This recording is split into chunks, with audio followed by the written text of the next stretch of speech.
Arceus, one of, if not the most important Pokemon in existence. Legend has it was born before the universe. It hatched from an egg and shaped the world of Pokemon with its 1,000 arms. Or so goes the legend. I have yet to see those 1,000 arms, buddy. It's such an important Pokemon that there are only 3 mainline games with a Pokemon's name in the title. And not only is it one of them, but unlike Let's Go Pikachu and Eevee, Arceus stands alone. So if mythical Pokemon like Victini, Hoopa, and Meloetta can't be shiny, obviously the creator of the entire Pokemon world is special enough that it can't be shiny either, right?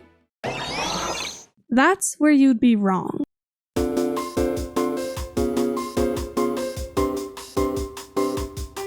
In September of 2006, the 4th generation of Pokemon made its debut in Japan, with the release of Pokemon Diamond and Pearl.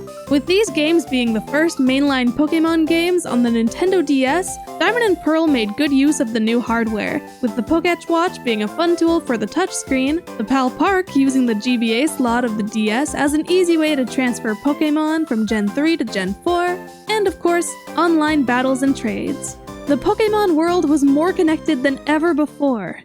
Now, as we all know, whenever a new Pokemon game is on its way, so are the data miners, which unfortunately nowadays makes it impossible to avoid spoilers without going fully offline, but that's a discussion for another day. And wouldn't you know it, there were Pokemon discovered to have special encounters in the game that weren't accessible without the use of glitches or hacks, these being Shaman, Darkrai, and Arceus, all of which had an area within the game where they could be found if you had the corresponding item for them, Oak's Letter, the Member Card, and the Azure Flute, respectively. None of these items were ever distributed in Diamond or Pearl, and instead, the only way to get these Pokemon was via mystery gifts that would give you the Pokemon directly. But this would change with the release of a 3rd Gen 4 game. Before we delve into that, let's take a moment to talk about today's sponsor. This video is sponsored by Honkai Impact 3rd. Made by the creators of Genshin Impact and Zenless Zone Zero, this cross-platform action RPG boasts eye-catching visuals, the iconic Honkaiverse storyline filled with immersive stage dialogues and a celebrated VA lineup, and of course its 3D combat system, and thanks to an update earlier this year, you can fight 3-dimensionally like never before with aerial combat. With these new jumping mechanisms, battles are more dynamic than ever. And with version 7.6 having released only a few days ago, there's even more fun to be had. There's a new boss fight that focuses on combat between shadows and reflections, and it is stunning. On top of that, a new S-rank character has been added to the game. Seungshui wears a new battlesuit, Shadow Dimmer. In combat, with the help of this battlesuit, she can summon shadows and attack enemies, dealing physical damage. On top of that, this battlesuit has a second form, so Seungshui can transform into Divine Gold. The main story continues, and you'll get to see some familiar faces. I'll leave it at that so I don't spoil the story. And there are so many more features to this game.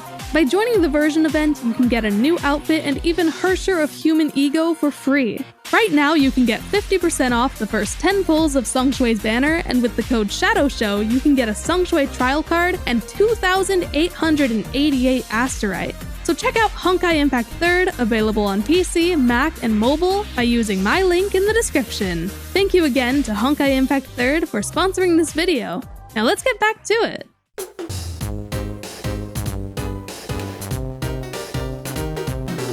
Pokemon Platinum was a big deal for the 4th generation of Pokemon, with plenty of improvements to the performance, the roster of Pokemon, and the amount of features. And you could say I'm a bit biased because it was my first Pokemon game I ever owned, but try playing through Pokemon Platinum and then Diamond or Pearl, and you'll be grateful Platinum exists. And with this new game came the official distributions for Oak's Letter and the Member Card. Now, the intended way to obtain every mythical Pokemon was made available, except Arceus, because the Azure Flute was never distributed in Gen 4. Despite the lack of the Azure Flute, Arceus was made available directly through Mystery Gift in Gen 4, and some other in-game events would occur in Platinum, Heart Gold, and Soul Silver if you had Arceus in your party. The lesser-known Platinum event introduces a hiker or a self-proclaimed student of philosophy, who can be found in the Orberg mine and is visiting Sinnoh to study how people came to be. Then there's Heart Gold and Soul Silver, which really went all out with their in-game events. If you trade a special event Arceus to either of those games and take Arceus to the Ruins of Alph, you'll be teleported to the Sinjo Ruins, where you get to watch the strangest cutscene in a Pokemon game, which ends with Arceus creating an egg, and you get to choose what the egg will be: Dialga, Palkia, or Giratina, all at level 1. And they can be shiny! Which brings me back to the Azure Flute, an item that was never distributed. Let's talk about why this is so important and why this happened.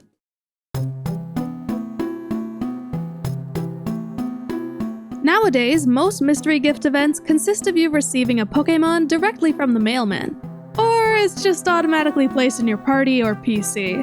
Pokemon obtained like this are programmed to intentionally have certain characteristics. For instance, this Toys R Us Shaman's nature is random, but the held item, met level, trainer name and ID, and shininess or lack thereof are all predetermined and will be the same every single time. But aside from their level and moveset, the mythical encounters I mentioned previously don't have predetermined stats, meaning they have a chance at being shiny. But Arceus' event item was never legitimately obtainable in Diamond, Pearl, or even Platinum, leaving Arceus essentially shiny locked. But why was the Azure Flute never distributed? In a 2013 interview with Junichi Masuda, Nintendo World Report asked the question, how come the Azure Flute was never made available in Diamond, Pearl, or Platinum? And we got our answer, loud and clear. When we were first developing the games, we thought about including it. I thought it would be fun, but once the game was complete and released, I changed my mind down the road and didn't think it would be. I thought it would be confusing for people and kind of hard to understand how it worked, so I eventually made the decision not to distribute it. The thing that makes this statement strange is that with the context of previous ways to encounter legendaries, the way to encounter Arceus is very tame in comparison. It says a lot that the WikiHow article for how to get the Regis in Pokemon Ruby and Sapphire is this long. The puzzles were very obscure, like not moving for 2 minutes, flying indoors on a specific tile, having Relicanth in the front of your party and Wailord in the back. It all sounds like a playground rumor. If kids were able to figure this out back then, they can figure out that you're supposed to bring the weirdest item in the game to the weirdest place in the game. But hey, maybe after the Regi puzzles, they just wanted to tone it down big time. So that's that. The Azure Flute was scrapped, and aside from one special limited time event in Japan, there was no way to legitimately get Shiny Arceus. That is, until the release of Brilliant Diamond and Shining Pearl, and also Legends Arceus. Despite the Diamond and Pearl remakes not having a mystery gift distribution for it, the Azure Flute is officially available in those games. In order to get it, you have to have completed every main quest in Legends Arceus, and then it'll appear in your room in Brilliant Diamond or Shining Pearl. Because Brilliant Diamond and Shining Pearl were true to the originals, mythical Pokemon found in the wild can still be shiny. And the Hall of Origin is now accessible, and for the first time ever, you can fully legitimately hunt for Shiny Arceus. This is the ultimate shiny. Maybe not when it comes to how challenging it is to hunt for, or how rare it is, but just for the fact that you're shiny hunting for the Pokemon that created the Pokemon world. And now, it's time to hunt for it. I know this video is very lore heavy, so let's take a break and see how many shinies we can get in one sandwich in Scarlet and Violet. Okay, this right here is a giraffe. Look at this giraffe. What a beauty. Let's go! That's one giraffe. Hello, giraffe. Goodbye, giraffe. You're gone forever. Where did you go? Okay, hi. Look at you! That was almost a really good shot until that other Farigiraf showed up. Ah, man. But that's 2, and that was really fast, actually. That's a giraffe over there, and I need to get it. Now, we go ahead and save. Don't notice me, the rest of you giraffes. I need this one. That was very fast. That was very quickly after the last one. So it's one of those things. Oh! Hi there. Hi! I think that's 4. That's actually a lot. Honestly, not a bad amount of shinies given the odds. These Farigiraf are more phases in a hunt that I've been working on for mini and jumbo giraffes. Hopefully I find those soon, but let's get back to Arceus.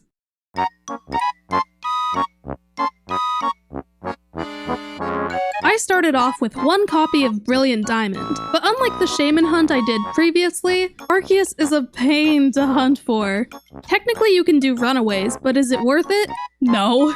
When you run from Arceus, you have to walk down the stairs, which by the way, I guess to add suspense, your character does so at a snail's pace. Then once you've eventually made it down the stairs, you can leave the room and then re-enter. Then you have to play the flute again, which takes a while, and then slowly go back up the stairs. All of this adds up and it takes longer than just quitting the game and reopening it. I also have a physical copy of Shining Pearl, so I decided to add that game to the mix and try double hunting. I kept hunting offline, and I decided that once I hit 3,000 encounters, I would go to a local game store, and if they had a physical copy of Brilliant Diamond, I'd add that to the hunt. So I hit 3,000 encounters with no shiny, and lo and behold, someone had just sold their copy of Brilliant Diamond to this store, and now it's mine. This is a bit of a gamble because this game could end up serving no purpose. If the third game isn't the one to find a shiny, well, I spent $50 on this game that I already have digitally. I'll find some more hunts to do with it, but yeah, in hindsight, it was a rash decision to buy this. But at the very least, we'd be getting 50% more encounters in per reset, and we'd be getting closer to going over the odds sooner. By the way, the odds of finding a shiny in these games are 1 in 4,096, and because the shiny charm doesn't quite work as it says it does, the shiny charm obtained by catching every Pokemon in the National Pokédex does not work on wild encounters, so they will always have the base rate. This is a full odds hunt through and through.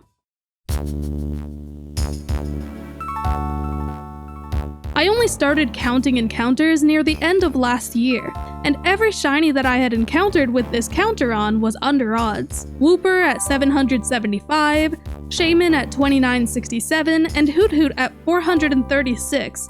My luck was crazy, but it felt like a rite of passage to go over the odds, and now it was about to happen. The odds do be standing, and I be standing in them. Soon. I don't know how to feel, man. Is this a success or a failure? Because it feels like a rite of passage, but that doesn't mean it's a good one. 40, 96. Standing in the odds, baby. Standing in the odds! Let's go! I hate this! This is the worst! A 1 in 4,096 chance. 4,096 encounters in, no shiny.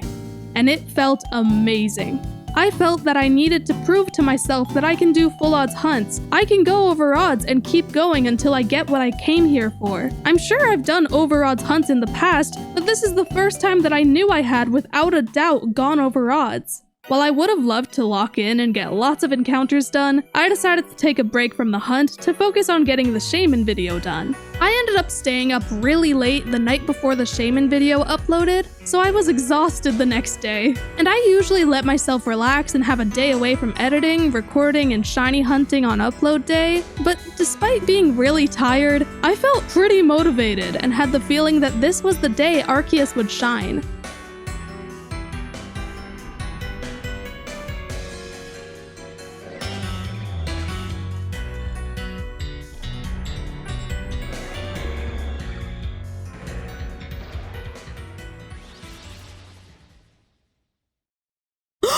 No way! Oh my gosh, no way! No way! Are you serious? The third game came in clutch? The third game came in clutch! Are you serious? I don't know what to do. Don't mess this up. Don't mess this up. We need to turn off the switch. I know that seems strange. I promise there's a reason. So, we turn off the switch. We turn it back on because the button mapping is different. We turn it off, turn it back on. Press home. Reset button mapping. Go back into the game. The third game came in clutch. I can't believe it! We needed the third game to get it! There's no way! This is on my screen! I was just talking about the Shaman video because that just came out today.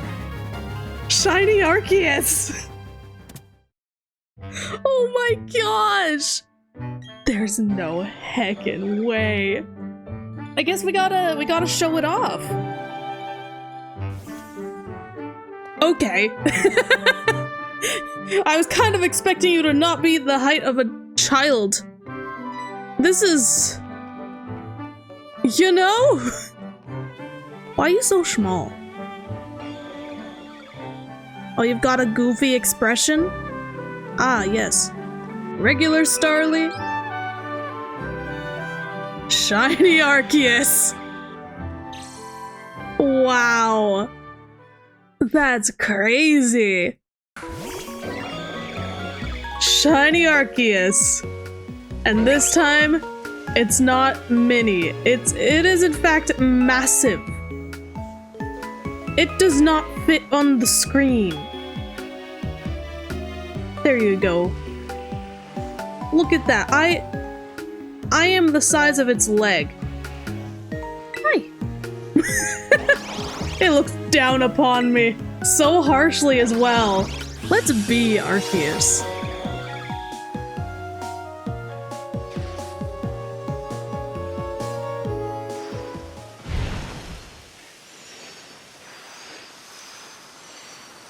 This is crazy. This Flittle is about to meet Arceus. Shiny Arceus.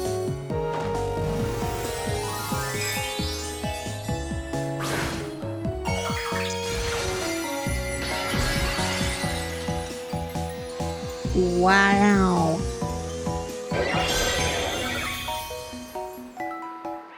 That's crazy looking. Shiny Arceus, that is crazy. So there you have it, Shiny Arceus in all its glory. This hunt was a rite of passage in so many ways. This was my first multi-hunt video, my first absolutely 100% confirmed overodds hunt, and it's one of the most important shinies you could ever hunt for. Anyways, if you enjoyed the video, make sure to give it a thumbs up. And if you're new, consider subscribing to join the party. We're happy to have you here. All that aside, thank you for watching and stay hydrated.